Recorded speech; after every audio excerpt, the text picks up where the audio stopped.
تكذبان تبارك اسم ربك ذي الجلال والإكرام. باللہ من الشیطان الرجیم. بسم اللہ الرحمن الرحیم. السلام علیکم. امید ہے آپ سب خیریت سے ہوں گے. اس وقت ہم سورہ بقرہ پڑھ رہے ہیں. میں آیت نمبر 110 کا ترجمہ پڑھوں گی، پھر اس کے بعد ہم اس کی تفسیر اور تشریح پڑھیں گے. تم نمازیں قائم رکھو اور زکوٰۃ دیتے رہا کرو، اور جو کچھ بھلائی تم اپنے لیے آگے بھیجو گے سب کچھ اللہ کے پاس پالو گے. بے شک اللہ تمہارے اعمال کو خوب دیکھ رہا ہے. یہ اسی تسلسل میں ہے جو ہم نے اپنے پچھلے لیسن میں ڈسکس کیا تھا کہ مکہ میں مسلمانوں کو اللہ تعالیٰ نے یہ تاکید کی تھی کہ یہ ہدایت دی تھی کہ صبر سے رہنا ہے، برداشت کرنا ہے. جب مدینہ میں آئے تو اس کے بعد ان کو اپنا بدلہ لینے کی، اپنی حفاظت میں اپنے بچاؤ کی، حکمت عملی کی جو بھی وہ بہتر سمجھیں ان کو پوری اجازت تھی، لیکن مکہ میں ان کو صبر اور برداشت کا کہا گیا تھا. اسی لیے سورہ بقرہ میں ہے صبر اور نماز سے مدد لو. یعنی جب مشکل کا وقت آئے اور جب حکمت عملی ایسی ہو کہ خاموش رہنا، برداشت کرنا بہتر ہو، تو آپ کے پاس دو چیزیں ہیں، صبر اور نماز.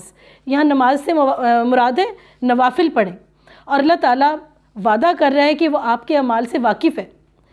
ایک اللہ تعالیٰ قرآن پاک میں فرماتا ہے جس نے ذرہ برابر بھی برائی کی ہوگی اللہ اسے دیکھ لے گا، جس نے ذرہ برابر بھی نیکی کی ہوگی اللہ اس کو دیکھ لے گا. آپ یہ دیکھیں کہ ذرہ کتنا ہوتا ہے، اور اگر خدا کہہ رہا ہے تو سچ ہی کہہ رہا ہے کہ ایک ذرہ بھی اگر آپ نے نیکی کی ہے نا تو اللہ اس کو جانتا ہے. ٹھیک ہے، آپ کبھی بھی یہ نہ سوچیں کہ آپ نے کسی کے لیے اچھا کر دیا میرے ساتھ تو اچھا نہیں ہوا، یا میں نے کسی کو کچھ چیز دے دی اور میرے ساتھ تو نہیں ہوئی. جب خدا ہی وعدہ کر رہا ہے سورہ زلزال میں کہ وہ ایک ذرے برابر بھی نیکی کو جانتا ہے، تو آپ یہ پورا یقین رکھیں کہ آپ کی نیکی رائے گاہ نہیں گئی. ٹھیک ہے، لیکن اس کے ساتھ ہی دوسری چیز بھی آپ دیکھیں کہ ذرہ برابر بھی برائی کی ہوگی تو اللہ وہ بھی جانتا ہے. تو دوسری چیز پر آپ کو بہت زیادہ تقوی اور پرہیزگاری کی ضرورت ہے. خدا آپ کی ایک ایک برائی کو جانتا ہے. مثلاً چلتے ہوئے اگر آپ نے کسی کو بری نظر سے دیکھا ہے نا، خدا اس کو بھی جانتا ہے، کیونکہ حدیث نبوی ہے کہ ایسی بات کا اشارہ بھی نہ کرو کسی کو دکھ ہو. اس کا مطلب ہے خدا ہمارے اشاروں کا بھی حساب لے گا. خدا ایک اشارے میں بھی آپ نے کسی کی دل جوئی کی ہوگی نا، اس کا بھی ایک حساب ہوگا. اور اسی طرح سے اشارے میں بھی کسی کی دل آزاری کی ہوگی تو اس کا بھی حساب ہوگا. تو ان چیزوں کو زندگی میں لائٹلی نہیں لینا. انہی چیزوں کو نیت کہتے ہیں. جب آپ کی نیت اچھی ہوتی ہے نا، آپ لوگوں کو اللہ کے بندے سمجھتے ہیں، تو آپ ان سے نا کسی ظالم قسم کی نفرت نہیں کر سکتے. کیونکہ یہاں جب آپ اس کو اللہ کے بندے سمجھتے ہیں تو آپ کی میں کی نفی ہو جاتی ہے. آپ کے تعلق سے پہلے اللہ کے تعلق کے حساب سے آپ کا تعلق بنتا ہے. بندوں کا جیسے والدین کے رشتہ داروں کا تعلق بنتا ہے ان کے حساب سے، آپ کے چچا کا تعلق آپ کے والد کے حساب سے بنتا ہے. انسانوں کا تعلق اللہ کے حساب سے بنتا ہے، اور ہمارا ایک دوسرے کے ساتھ ایک انسانیت کا تعلق ہے. تو اللہ تعالیٰ تو کہتا ہے کہ وہ ہر دل میں رہتا ہے، اور وہ جانتا ہے کہ اس کے بندوں کے ساتھ ہم کیا سلوک کر رہے ہیں، کیا اس کا حساب کر رہے ہیں. وہ کہتے ہیں، ایک حدیث ہے نا کہ اللہ کہے گا قیامت میں کہ میں بیمار تھا تو میری خبر لینے کو نہیں آئے. تو بندہ کہے گا یا اللہ تو خدا ہے، میں تیری خبر گیری کے لیے آتا. تو اللہ پھر بتائے گا کہ میرا ایک فلانا بندہ بیمار تھا، تم جانتے تھے، تم نے اس کو نہیں پوچھا تھا. تو اگر تم پوچھتے تو میں سمجھتا کہ مجھے پوچھا ہے، مجھے وہاں پاتے. یعنی اللہ تو اپنے بندوں سے بہت محبت کرتا ہے، کیونکہ اللہ تعالیٰ نے انسانوں کو پیدا کیا ہے اور وہ ایک ماں سے کئی گنا زیادہ محبت کرتا ہے انسان سے. جب ہم انسان سے محبت کرتے ہیں تو سمجھ لیں ہم خدا سے محبت کرتے ہیں. اور اگر ہم یہ سوچیں تو جب ہم دل آزاری کرتے ہیں کسی کی تو ہم خدا کو ہی دل آزاری کرتے ہیں، سمجھ لیں خدا کو تکلیف پہنچاتے ہیں. اور جب ہم لوگوں کو خوش کرتے ہیں تو دراصل ہم خدا کو خوش کرتے ہیں. تو مجھے سمجھ ہی نہیں آتی کہ لوگ بلا وجہ لوگوں کی دل آزاری کرتے ہیں. انسان سختی تو وہاں کرے جہاں سختی کا بھی کوئی نتیجہ ہو. لوگ کسی کے لباس پر، کسی کی چوائس پر، کسی کی مالی حالات پر، وہ چیزیں جو اس کے بس میں نہیں، اس کے رنگ پر، اس کے ان چیزوں پر کرتے ہیں. اور کتنی یہ بیکار کی چیزیں، وہ کتنی ناسمجھی میں اپنے سارے اللہ کو ناراض کر رہے ہیں اور اپنے پوائنٹ سمجھے لوز کر رہے ہیں. تو اللہ تعالیٰ یہاں وعدہ کر رہا ہے کہ وہ آپ کے اعمال سے واقف ہے.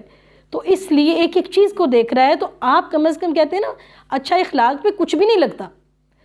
آپ کا کچھ بھی صرف ایک سٹائل ہے نا، آپ کے کاموں کو کچھ بھی فرق نہیں پڑتا چلتے پھرتے لوگوں کو خوش کیا کریں. کہتے ہیں مسکرا دینا بھی صدقہ ہے. تو کہاں نہیں ہے پیسے آپ کے پاس, پیسے کہاں خرچ کر کے آپ اس کو صدقہ سمجھتے ہیں, اور کہاں کسی کو مسکرا کر دیکھ لینا صدقہ ہے. کتنا آسان صدقہ ہے کہ اللہ اس کو صدقے میں کنسیڈر کر رہا ہے کہ آپ کی اتنی بڑی, کتنی آسانی کے ساتھ ہم جو ہے نا ایک اچھے اخلاق کو کر سکتے ہیں. اور جو خوش رکھتا ہے وہ خوش رہتا ہے, جو لوگوں کو اداس کرتا ہے نا وہ خود بھی اداس رہتا ہے. تو آخر کیونکہ ہر چیز کا مالک اللہ ہے, اس کا ایک کنٹرول ہے دنیا پر, وہ دلوں کے رازوں کو جانتا ہے. یہ کہتے ہیں کہ جنت میں یہود و نصارہ کے سوا اور کوئی نہ جائے گا, یہ صرف ان کی آرزویں ہیں. ان سے کہو کہ اگر تم سچے ہو تو کوئی دلیل پیش کرو.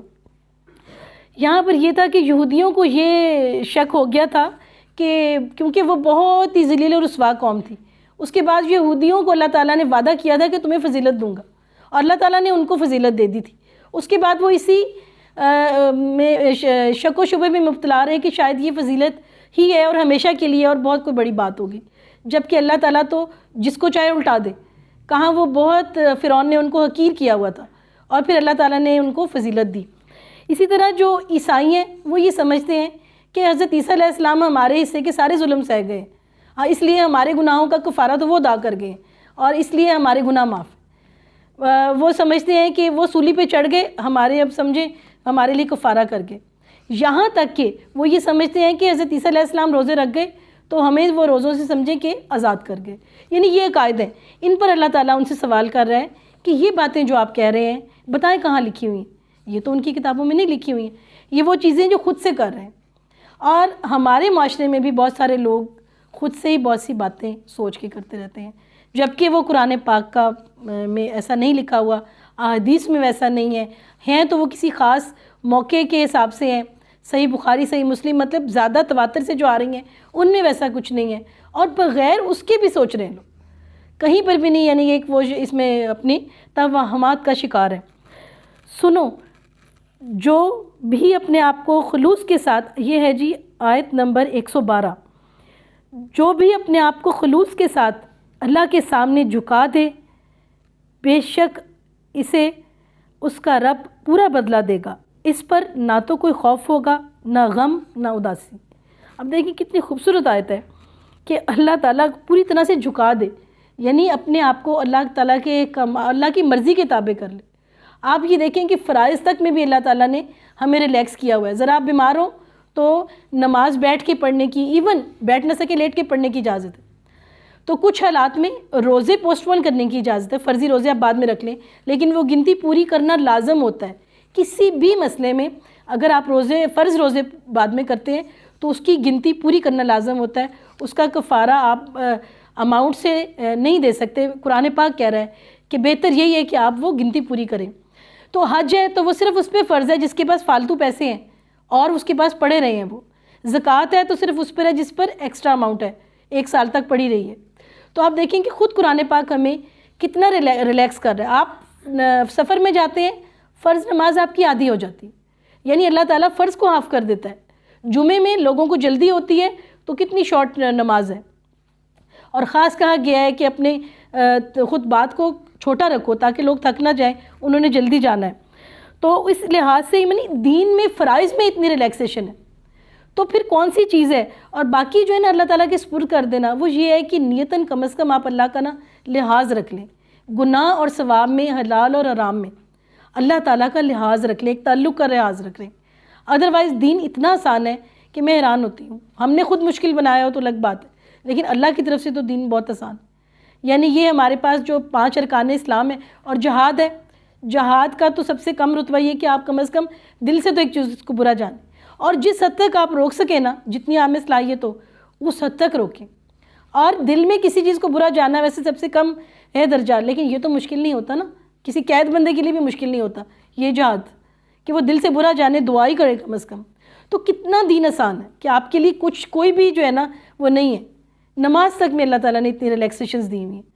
تو اس کے بعد جو ہے نا صرف سیدھا راستہ اور الٹا راستہ ہے, اور وہاں پر بھی آپ اپنے آپ کو دھوکہ دیں اور غلط راستوں پر چلیں. اور یقیناً جو غلط راستوں پہ چلتا ہے ان کے ساتھ برا ہوتا ہے. یہ تو میں نے اپنی آنکھوں سے دیکھا ہے.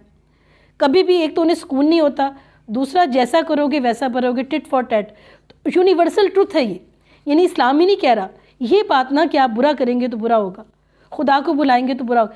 یہ جو ہے نا یہ یونیورسل ٹروتھ ہے، تمام دنیا کے مذاہب اور تمام دنیا کی ایتھکس اس بات پر متفق کہ جو ہے نا as you sow shall you reap. ٹھیک ہے جی، کہ آپ جو ہے نا اپنا جو جیسا بوئیں گے ویسا کاٹیں گے.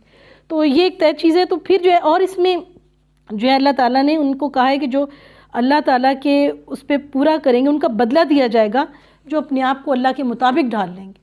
اور جو اپنے آپ کو اللہ کے مطابق ڈھالیں گے وہ کون ہوں گے؟ وہ یقیناً اللہ کے بہت قریب لوگ ہوں گے. وہ اس میں جو ہے نا اولیاء پر بھی اللہ کی دو بڑی اہم آیات ہیں. ان اولیاء اللہ لا خوف علیہم ولا هم یحزنون. بے شک اللہ کے ولیوں پر نہ تو کوئی خوف ہوگا نہ ان کو کوئی غم ہوگا. اسی طرح ایک اور آیت ہے اللہ ولی الذین آمنوا یخرجہم من الظلمات الی النور، کہ اللہ جو ہے نا مومنوں کا کارساز ہے، انہیں تاریکیوں سے اجالے میں لے آتا ہے. تو جو ہے نا ولی کا مطلب ہے کارساز، کام کرنے والا. تو جو بندہ جو ہے نا اللہ ان کا کارساز بن جاتا ہے جو سیدھے راستے پر ہوتے ہیں، اور وہ اللہ کی کارساز بن جاتے ہیں، اللہ کے کرندے بن جاتے ہیں، اور اللہ ان کا کارساز بن جاتا ہے، کام کرنے والا بن جاتا ہے. تو اس میں جو ہے نا لوگ ولی کو سمجھتے ہیں ولی کا مطلب دوست ہی ہوتا ہے، لیکن آپ دیکھیں دوست اس لیے ہوتا ہے کہ دوست سے ہی تو آپ سمجھ سکتے ہیں. اسی طرح اللہ جو ہے نا ولی کے لیے ہم دوست کا ورڈ یوز کر رہے ہیں کہ اللہ تعالیٰ جو ہے ہم اس کے لیے کام کرنے والے بن جاتے ہیں، اور اللہ اس کے لیے کہ وہ ان کے لیے سمجھیں ایک جو کارگر ہو جاتا ہے. اور اللہ کے کام کرنے والا کون کرے گا اللہ کے کام؟ ایک زبانی کلامی بات کرنا ہوتی ہے کہ دین کو آپ کہتے جائیں ہاں جی ہم مسلمان ہیں بہت اچھے ہیں. ایک ہوتا ہے سچ مچ کا اللہ کا کام کرنا. اللہ کا دوست وہ ہے جو سچ مچ اللہ کا کام کر. اسی لیے علامہ اقبال نے کہا ہے نکل کر خانقاہوں سے ادا کر رسم شبیری. یعنی آپ ہر چیز کی تعریف کر رہے ہیں لیکن آپ کے عمل میں وہ چیز آئے گی نا تب آپ اللہ کے دوست ہیں. یہی وجہ ہے کہ ہمیں بہت ساری نعمتیں نہیں ملتی اور ہم اس کی تلاش میں ہی رہ جاتے ہیں، کیونکہ ہم عملی طور پر اللہ کے دوست خود کو ثابت نہیں کرتے. ہم اپنے عمل سے اس کے بندے ثابت نہیں کرتے. اس کے پیغام کے اوپر عمل کرنے والا اور اس کے کام کو میں اس کا ہاتھ بن جانے والا رول ادا نہیں کرتے. تو یہ ہے کہ جو اللہ کے ولی، اللہ کے جو وہ کارندے ہیں وہ اللہ کے کام کر رہے ہوتے ہیں. چاہے وہ میدان جنگ ہو، چاہے وہ آپ پڑھا رہے ہیں وہاں پر آپ لوگوں کو اچھی باتیں بتا رہے ہیں، یہ سمجھیں آپ اللہ کا کام کر رہے ہیں. لیکن اگر آپ صرف اسی حد تک ہیں تو سمجھیں کہ وہ تو آپ اپنے لیے کر رہے ہیں. اس کے علاوہ آپ کی ایک کوشش ہے اگر کہ بچوں کو جو ہے یا جو آپ کے سامنے آپ کے گھروں میں ہے کہ آپ نے انہیں اچھا بنانا ہے، ان کو پازیٹیو بنانا ہے، اپنے اوپر ایک قابو رکھنا ہے. ایسا غصہ نہیں دکھانا کہ اس بندے کا کردار ختم ہو جائے، اس کا اعتماد ختم ہو جائے. تو یہ سمجھ لیں یہ سب نے کیے ہیں، یہ سب نے کیے ہیں. یہاں تک اگر آپ کا کوئی کویسچن ہو تو آپ اس سے مجھے پوچھ سکتے ہیں. انشاءاللہ پھر باقی ہم نیکسٹ آگے سے شروع کریں گے اس کے بعد جو آیات آ رہی ہیں.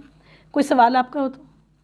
کوشچن یہ کہ حضرت داؤد علیہ السلام، حضرت یوسف علیہ السلام، حضرت موسیٰ علیہ السلام اور حضرت عیسیٰ علیہ السلام، ان کی ترتیب کیا ہے؟ انہوں نے پوچھا ہے حضرت یوسف علیہ السلام، حضرت داؤد علیہ السلام، حضرت عیسیٰ علیہ السلام، حضرت موسیٰ علیہ السلام، ان کی ترتیب کیا ہے؟ عام طور پر ہم جو ذکر کرتے ہیں نا حضرت موسیٰ علیہ السلام کا ذکر قرآن پاک میں بہت زیادہ ہے، سب سے زیادہ ان کا ہے. سب سے کم اگر نام ہے نا تو نبی پاک صلی اللہ علیہ وسلم محمد کا لفظ سب سے کم آیا ہے. ان کو اللہ تعالیٰ نے نک نیم سے بلایا ہے اور ساری کتابیں ان پر نازل ہوئی.